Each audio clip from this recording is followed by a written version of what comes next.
To begin with, it is a pleasure to have another exchange with the Right Honourable Lady in this House, our fifth in 12 months. The silence in the Commons was louder than any speech.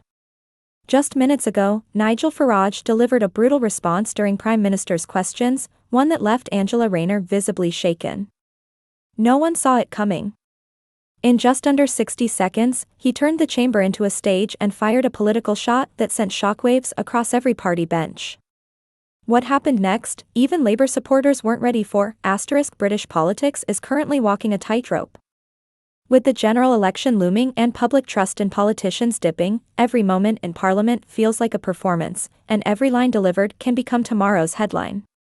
In this high-stakes environment, two names have recently dominated the headlines: Angela Rayner, Labour's strong and sharp-tongued deputy leader, and Nigel Farage, the newly elected MP and longtime political disruptor who recently shook the landscape by taking leadership of Reform UK's push into Westminster. Angela Rayner has long been known for her confrontational style in Parliament. Whether challenging Tory policy, defending workers' rights, or sparring with Prime Ministers past and present, she has rarely backed down. As deputy leader, she holds a central role in Labour's strategy to return to power after more than a decade in opposition. Her performances in the Commons are often passionate, blunt, and designed to land with force both inside the chamber and in the evening headlines. Meanwhile, Nigel Farage's return to the House of Commons has caused a different kind of buzz. Having built his political legacy outside Westminster, through speeches, media appearances, and rallying populist support, Farage now holds an official seat, finally able to speak directly from the floor of the Commons. And in his very first round of PMQs since winning his seat, he wasted no time in making an impact. Today was supposed to be like any other fiery Wednesday in the chamber. The Prime Minister faced tough questions, the opposition demanded answers, and MPs shouted over one another to get attention. But something shifted when Nigel Farage stood. The air changed. The usual noise dulled. And Angela Rayner, prepared, as always with notes in hand, looked up, perhaps expecting a jab, but not the verbal punch that followed. Before Farage even reached his main point, he had already won over some with his calm yet forceful delivery. There was no shouting. No dramatic hand gestures. Just sharp, pointed language and a confidence that dared others to interrupt. And when he turned his attention toward Rayner, it didn't feel like just another jab across party lines. It felt like a direct political confrontation, one loaded with strategy and timing. This wasn't just a moment of political theater. It was something more calculated. Rayner's expression, typically firm and unshaken, began to change. Her hands shifted. Her gaze narrowed. The mood of the Labour frontbench visibly shifted. It was clear, Farage had struck a nerve, but why now? Why Rayner? The answers lie in the growing tension between Labour's attempts to hold the moral ground and Reform UK's strategy to call out what they claim is political double-dealing. Farage's attack, bold and risky, was aimed right at the heart of Labour's working-class appeal, something Rayner represents personally and politically. And he didn't just question policy. He questioned character, and in Parliament, character is everything. The moment was quick, but its impact is lasting. The benches stirred. The speaker leaned forward. Rayner, for the first time in a long time, appeared momentarily lost for words. That silence? It spoke volumes. It started with a question. But it ended with a political punch no one expected. When Nigel Farage rose to speak during PMQs, the chamber tensed. Most MPs knew Farage as a media personality, not a Westminster insider. He wasn't expected to follow the usual script. And he didn't.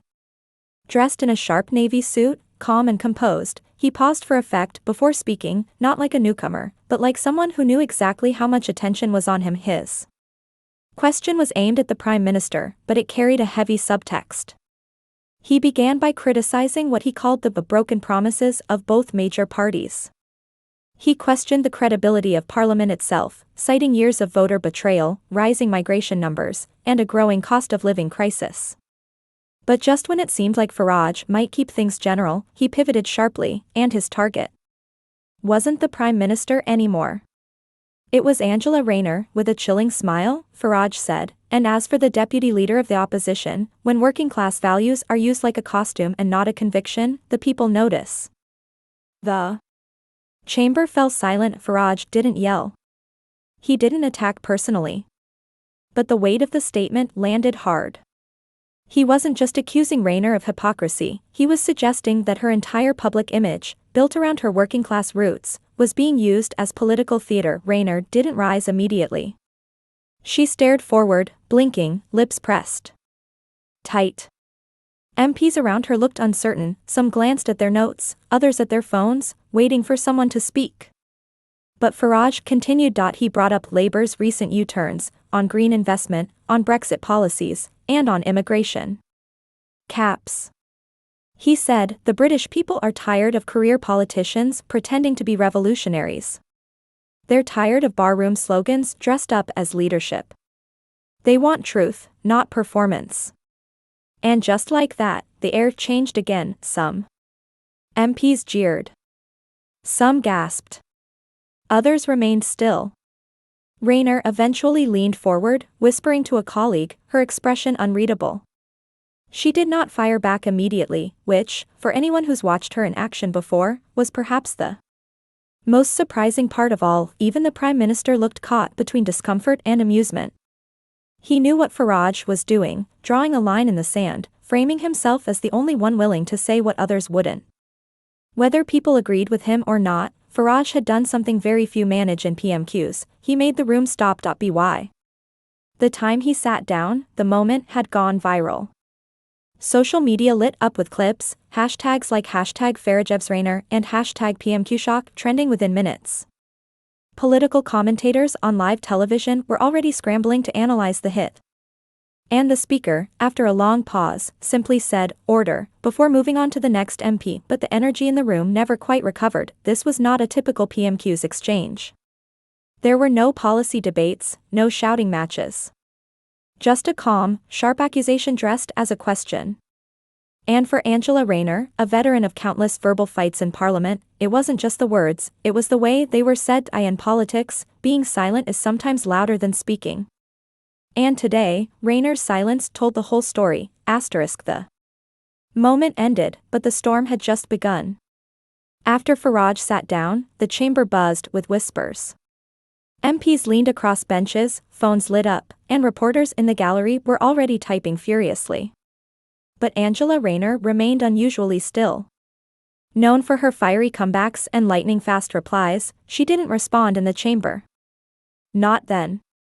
Not directly. Some say that was strategic. Others say she was caught off guard. But one thing became clear: Farage had thrown the first stone in what might become a much bigger political war. And Rayner, even if silent for a few minutes, wasn't going to stay quiet for long. Shortly after the session, media outlets scrambled to get quotes.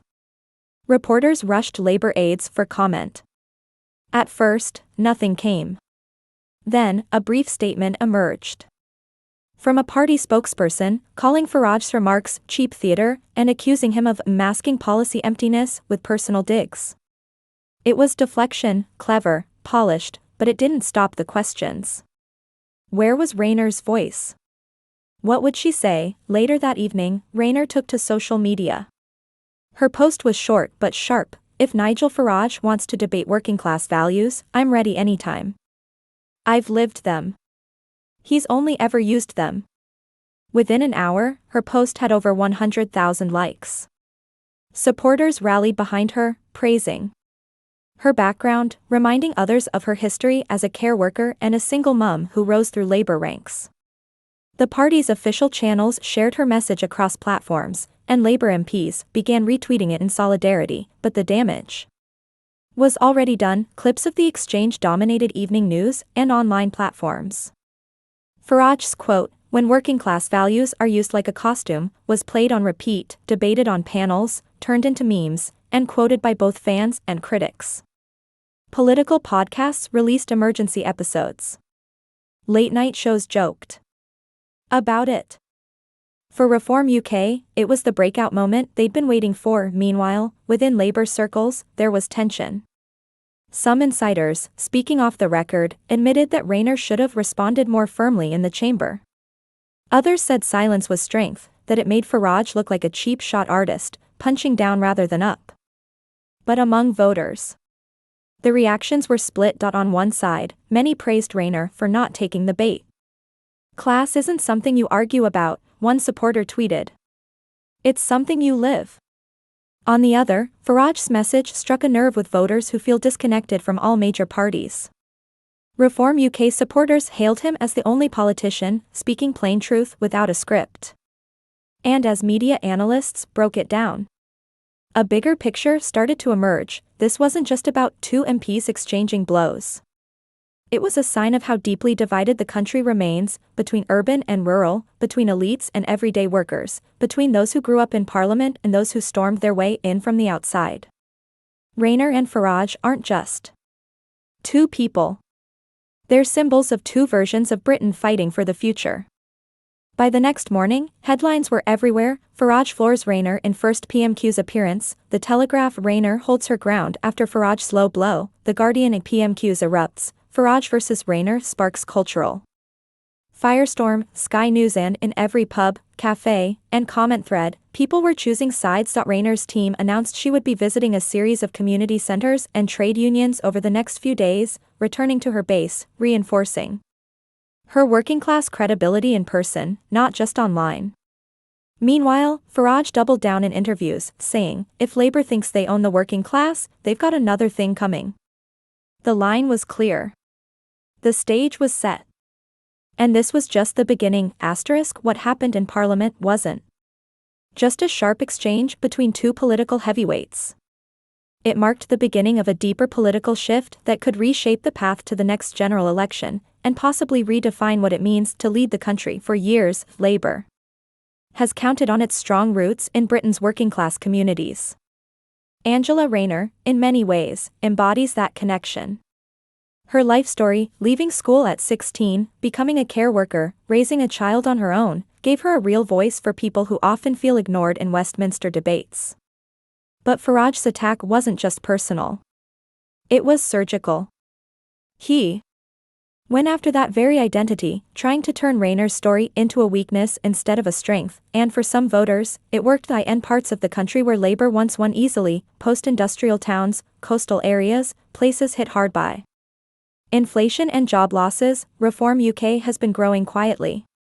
Farage's comments struck at the heart of a rising frustration, the feeling that Labour talks about working-class values but no longer represents them. It's a message Farage is now repeating at every stop, saying, "Labour lost its roots. We're bringing them back." Labour strategists know this is dangerous. They've seen what happened in Redwall seats in 2019. They know Farage isn't just a media figure anymore, he's now an elected MP with a microphone and a mission. And after the PMQs exchange, many believe this was his way of declaring war on Labour's working-class vote. But here's the twist: while Farage gained momentum with some, others saw through it. They questioned his authenticity. He's never lived the life he criticizes others for acting out. He's never worked minimum wage jobs or relied on the NHS for survival. Angela Rayner's supporters argue that her story isn't a campaign trick, it's her life. And it's not one that can be undone with one viral soundbite. Still, Farage isn't aiming to win over everyone. He doesn't need to. His strategy, like always, is simple: disrupt the system just enough to break the balance of power. If Reform UK takes even a small percentage of Labour votes in key areas, it could block Labour from winning a majority, forcing a coalition, delaying a full Labour government, or handing more leverage to parties like the Conservatives or Liberal Democrats.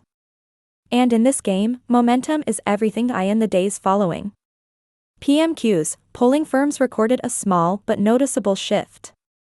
Reform UK's support ticked upward, particularly among older voters and those in economically strained areas. Online engagement exploded. Farage's party saw a spike in donations and new member sign-ups. Meanwhile, Labour found itself needing to reinforce Rayner's message, dispatching her to union events, community town halls, and interviews to reclaim the narrative. This wasn't just damage control. It was defense against a new threat. Political commentators are now asking tough questions. Has Labour underestimated Farage's reach? Can Angela Rayner hold her ground under pressure, or will this moment define her as vulnerable? And perhaps the biggest question of all, can Reform UK actually fracture Labour's support in time for the election? Because if they can even just slightly, it could change the course of British politics. Farage knows this. Rayner knows this. And now, after one fiery moment in the House of Commons, so does the nation. As Parliament prepares for the next session, the political battlefield feels sharper than ever. This wasn't a typical PMQs. This was a warning shot. And neither side is backing down.